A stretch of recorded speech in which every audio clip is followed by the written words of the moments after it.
আসসালামু আলাইকুম। কেমন আছেন আপনারা সবাই? আশা করি ভালো আছেন। আল্লাহর রহমতে আমিও ভালো আছি।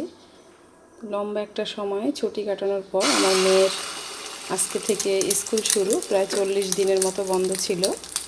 তো আজকে স্কুলে যাবে, তার জন্য এই যে ডিম ভেজে দিচ্ছি, সকালে ভাত খেয়ে যাবে। আর এদিকে এই যে টমেটো সালাদ করেছি। মেয়েকে এই যে ডিম ভাজি সালাদ দিয়ে ভাত দিয়ে দিয়েছি। তো টেবিলে বসে খাওয়া হচ্ছে না, তার কারণ হচ্ছে ওই ঘরে তার ভাই ঘুমাচ্ছে, সে তার রুমে বসেই খাচ্ছে। মেয়ে স্কুলে চলে যাচ্ছে,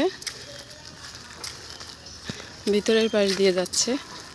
আর কারণ হচ্ছে যে পুকুরের ওই পারে একটা মেয়ে আছে, ওর সাথে পড়ে, ওর সাথে যায় এখন।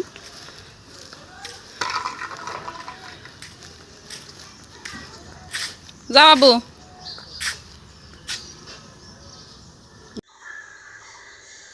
সকালে খাওয়া দাওয়া শেষ করে আমরা একটু বাহিরে গিয়েছিলাম। সেখান থেকে এসে এই যে জান্নাতের আব্বু কাটাকাটি শুরু করে দিয়েছে। আজকের রান্নার দায়িত্ব হচ্ছে সম্পূর্ণ তার, সে রান্না করবে। যে বেগুন ভাজি করবে, তো আগে ছিলে নিয়েছে, এখন হচ্ছে কেটে নিচ্ছে। আর এদিক দিয়ে আমরা আসার সময় হচ্ছে তরমুজ আর আঙ্গুর কিনে এনেছি। হ্যাঁ, তরমুজ খাইছে কে? আমার ছেলে টেস্ট করেছে। আর এই যে এখানে এনেছি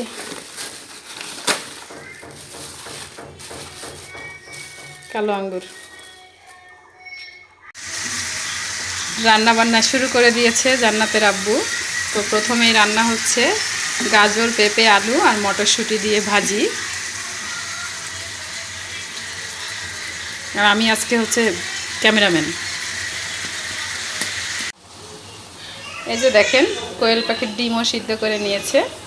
এগুলো নাকি আলু ভাজির মধ্যে দেবে, মানে নিউ মডেলের রান্না হচ্ছে আজকে আমাদের সব। তো সে বলেছিল আমার কিছুই করা লাগবে না, আর এখন বলছে এই যে দেখেন মুরগির চামড়া টামড়াগুলো এগুলো পরিষ্কার করে দিতে বলছে। এগুলো কাঁঠালের বীজ দিয়ে আলু দিয়ে রান্না করবে, তো আমি এগুলো পরিষ্কার করে দিই। এক পাশে ভাজি হচ্ছে আর অন্য পাশে ওই যে দেখেন কচুর রান্না হচ্ছে, কচুরমুখী। কি দিয়ে? চিংড়ি মাছ দিয়ে কচুরমুখী। আর এই ভাজির ভিতরেও তো চিংড়ি মাছ দিয়েছে, তারপরে আবার কোয়েল পাখির ডিম। রান্না প্রায় হয়ে গিয়েছে। এই যে ভাজি, এখানে হচ্ছে বেগুন দিয়ে টমেটো দিয়ে ভর্তা করেছে, আর কোয়েল পাখির ডিম সিদ্ধ করে রেখে দিয়েছে। আমি ভেবেছিলাম ভাজির মধ্যে দেবে, কিন্তু না, এদিক দিয়ে ভাত চড়িয়ে দিয়েছে, কারেন্ট ছিল না এতক্ষণ।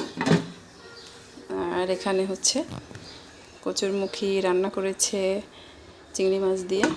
আর এদিক দিয়ে মুরগির হাত পা এখনও হচ্ছে।